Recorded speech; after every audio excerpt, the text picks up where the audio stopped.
दोस्तों, सोशियोलॉजी के टॉपर्स के मुंह से तो आपने बहुत बार सुना होगा कि उन्होंने स्लीपी के रिसोर्सेज यूज किए। तो लेकिन ऐसे भी कुछ टॉपर्स हैं जो सोशो ऑप्शनल से नहीं है। वो क्यों स्लीपी का नाम लेते हैं? दोस्तों, हम स्लीपी क्लासेस में जीएस एक्सटेंसिवली कवर करते हैं। ना सिर्फ यूट्यूब में डेली 4 वीडियोस आते हैं दोस्तों वहां पर, बल्कि हमारे पेड मॉड्यूल्स हैं। आज भी भारत के most cost effective paid modules systematically coverage करते हैं पूरे जो जीएस को, एंड मेंटरिंग भी अब तो शामिल है। दोस्तों, मैं आपको इनवाइट करता हूं इस पूरी जर्नी में जो कि भारत के ग्रास रूट से क्रिएट कर रही है अब टॉपर्स। नमस्कार, मेरा नाम मुद्रा रहेजा है। इस बार हरियाणा सिविल सर्विसेज की परीक्षा में मैंने 6th पोजीशन हासिल की है। मेरी मदर का नाम ममता रहेजा है एंड मेरे फादर का नाम राजेश रहेजा है। और हरियाणा सिविल सर्विसेज में ये मेरा दूसरा प्रयास था। इससे पहले मैंने इंटरव्यू दिया था और तब वो नहीं हो पाया था, तो मैंने फिर दोबारा प्रयास किया, तो इस बार मुझे ये रैंक हासिल हुई है। तो डीकेटी के माध्यम से, दिल्ली नॉलेज ट्रैक के माध्यम से मैं आपको अपनी कुछ स्ट्रैटेजी शेयर करना चाहूँगी, जिसमें हम इसे प्रीलिम्स, मेंस और इंटरव्यू के तरीके से डिवाइड करेंगे और इसमें हम ऑप्शनल को भी देखेंगे। तो सबसे पहले जो हरियाणा में प्रीलिम्स का एग्ज़ाम है वो सिमिलर लाइंस पे ही है जिस प्रकार हम यूपीएससी की प्रिपरेशन करते हैं। तो मैंने भी यूपीएससी की प्रिपरेशन की थी। इससे पहले मैंने 3 अटेम्प्ट्स दिए हैं और ये मेरा 4th अटेम्प्ट रहेगा। और साथ ही में मैं हरियाणा की भी तैयारी कर रही थी। और जब प्रीलिम्स की बात की जाए तो प्रीलिम्स में मुझे ये लगता है कि हम जितने मॉक्स की प्रैक्टिस करते हैं और अपने बेसिक्स कितने क्लियर रखते हैं, ये बहुत इंपॉर्टेंट है। तो स्पेसिफिकली जो बेसिक्स हैं उसमें हम गलत नहीं करेंगे तो हमारा एग्ज़ाम क्लियर हो सकता है। और हरियाणा में जो नंबर ऑफ क्वेश्चंस हैं, ये हमेशा अक्सर डाउट रहता है कि कितने क्वेश्चंस अटेम्प्ट करने चाहिए। तो मैंने जो क्वेश्चंस अटेम्प्ट किए थे वो हमेशा 90+ क्वेश्चंस अटेम्प्ट किए हैं। इस बार मैंने 94 क्वेश्चंस कुछ अटेम्प्ट किए थे। और इस बार का हरियाणा का एग्ज़ाम थोड़ा अनकन्वेंशनल ज़रूर था, बट उसे अगर आप उसमें बेसिक्स जो हैं अपने स्ट्रॉन्ग रखेंगे तो उसे क्लियर करना थोड़ा आसान लगेगा। तो और प्रीलिम्स के लिए जो मेरी बेसिक बुक्स रही थी उसके लिए बात कर लेते हैं।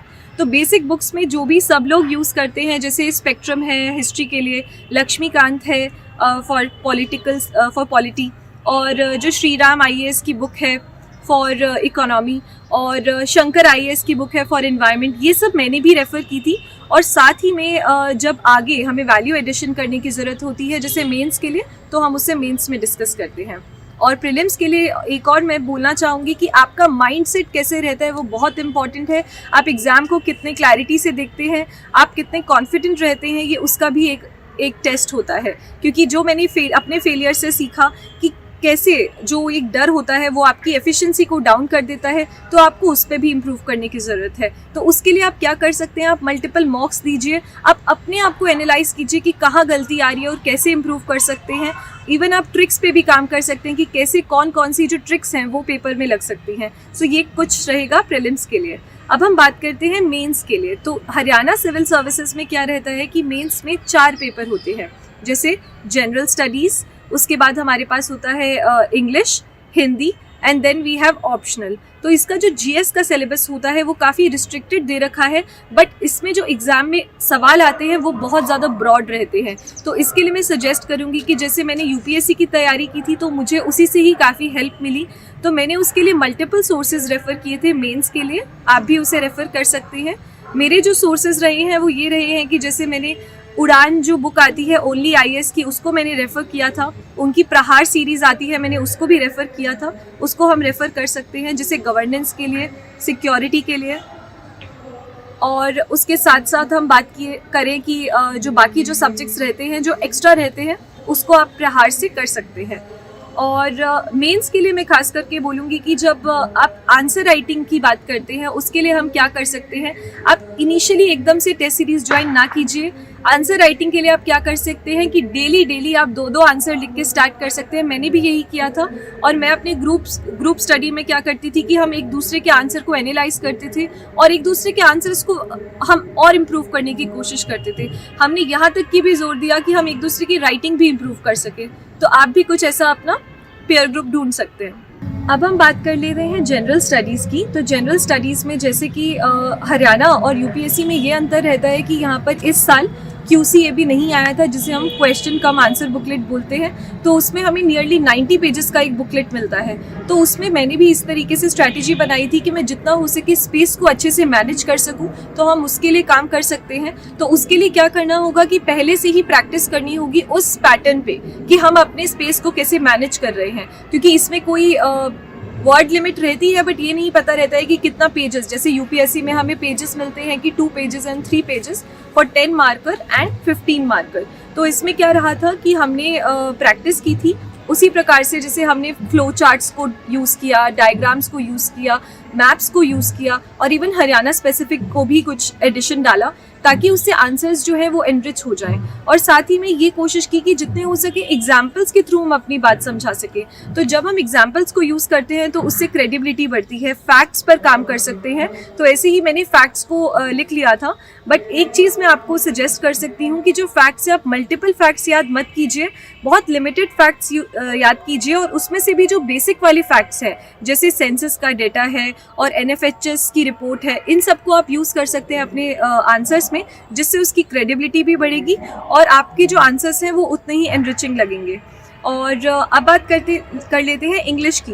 तो इंग्लिश में मुझे लगता है जिसने मेरे फेवर में काम किया वो था एक एसे, क्योंकि इस बार का जो एसे था वो मैंने सबसे पहले लिखा था, और उसमें मैंने ये कोशिश की थी कि मैं प्रॉपर हेडिंग्स दूं और अपनी राइटिंग को भी बहुत अच्छे से मैंने प्रेजेंट किया, और साथ ही में स्पेस को भी मैनेज किया। और साथ ही में इंग्लिश की अगर हम बात करें तो उसमें जिस तरीके से क्वेश्चंस आए हुए थे, तो हम एक काम कर सकते हैं, जैसे पैसेज है तो आप कोशिश कीजिए कि वही वर्ड्स एग्जैक्टली उसको कॉपी ना कीजिए और अपने वर्ड्स में लिखिए। तो इससे मुझे लगता है कि थोड़ा सा इम्प्रूवमेंट रहा था इंग्लिश में। और साथ ही साथ अब हम हिंदी की बात कर लेते हैं। तो हिंदी में भी आपको ग्रामर और इवन इंग्लिश में भी जो ग्रामर है उस पर काफ़ी काम करना चाहिए, क्योंकि वहाँ पर आपको नियरली फुल मार्क्स मिल जाते हैं।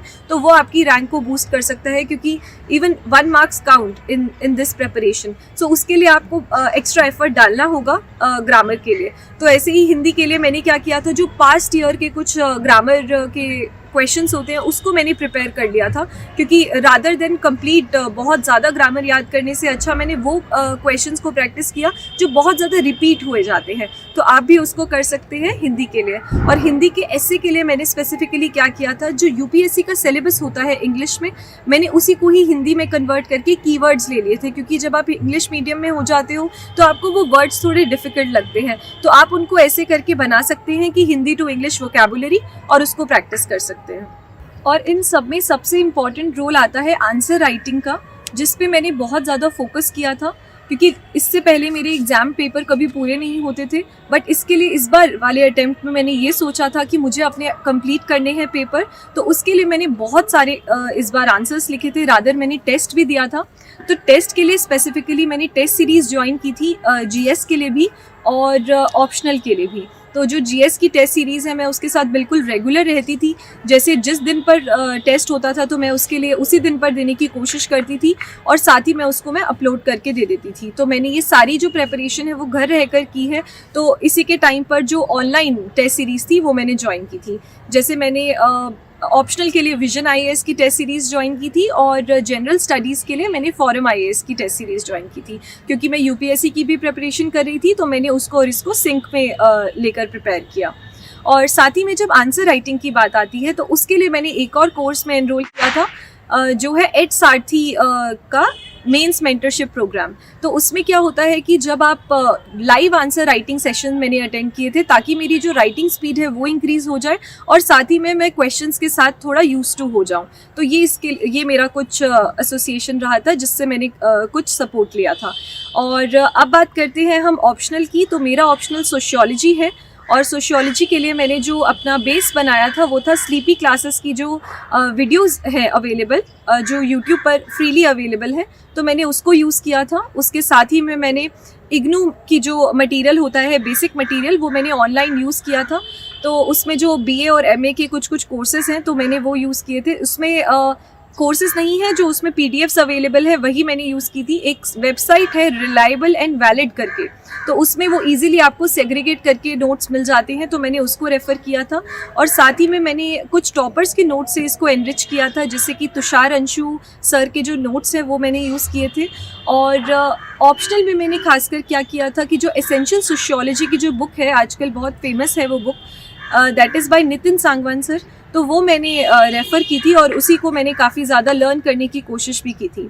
और साथ ही में हम क्या करते थे कि ग्रुप डिस्कशन के दौरान अपने ऑप्शनल को और एनरिच करने के लिए हम करंट अफेयर्स के एग्जाम्पल्स को यूज़ करने की कोशिश करते थे और जितना हो सके उसे और बेटर करते थे। इसे जितना एप्लीकेबल हम बना सके उतना हम कोशिश करते थे और एग्जाम्पल्स को यूज़ करते थे। जैसे हाल ही में जो भी इवेंट्स हो रहे हैं उसको पहले लिख लिया और उसे सोच लिया कि ऑप्शनल में हम किस किस तरीके से यूज़ कर सकते हैं। तो ये मेरी कुछ ऑप्शनल की स्ट्रैटेजी रही थी और मैंने टेस्ट सीरीज़ के साथ इसको कॉम्प्लीमेंट किया था।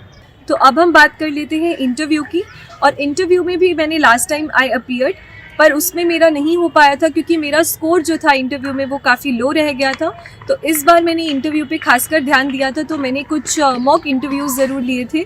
जैसे जितने भी अवेलेबल थे मैंने वो मॉक्स लिए ताकि मैं अपना कॉन्फिडेंस बूस्ट कर सकूं और अपनी जो वीकनेस है उस पर काम कर सकूं। तो हरियाणा में क्या रहता है कि आपको इंटरव्यू प्रिपरेशन के लिए ज़्यादा समय नहीं मिलता, तो इसके लिए मैं बोलूँगी कि आप स्टार्टिंग से ही जब तैयारी करिए तो आप इंटरव्यू की और अपनी जो एनालिटिकल स्किल्स हैं इस पर काम कीजिए ताकि आपको लेटर स्टेज पे आसानी हो। और इसके लिए मैंने खास करके हरियाणा के बारे में जो बेसिक्स है उसको स्ट्रॉन्ग किया था और साथ ही में जो डेली करंट अफेयर्स चल रहे थे उसको मैंने प्रिपेयर किया था। तो ये रहा मेरा इंटरव्यू तक का। तो इस पूरी जर्नी में मैंने ये सीखा है कि अगर आप लगे रहेंगे तो हो जाएगा, क्योंकि इसमें मैंने मल्टीपल फेलियर्स देखे हैं, पर फिर भी अगले दिन से मैंने फिर से बुक उठाकर फिर से पढ़ाई की है। तो ये है मेरी इस बार की हरियाणा सिविल सर्विसेज की स्ट्रैटेजी। Thank you.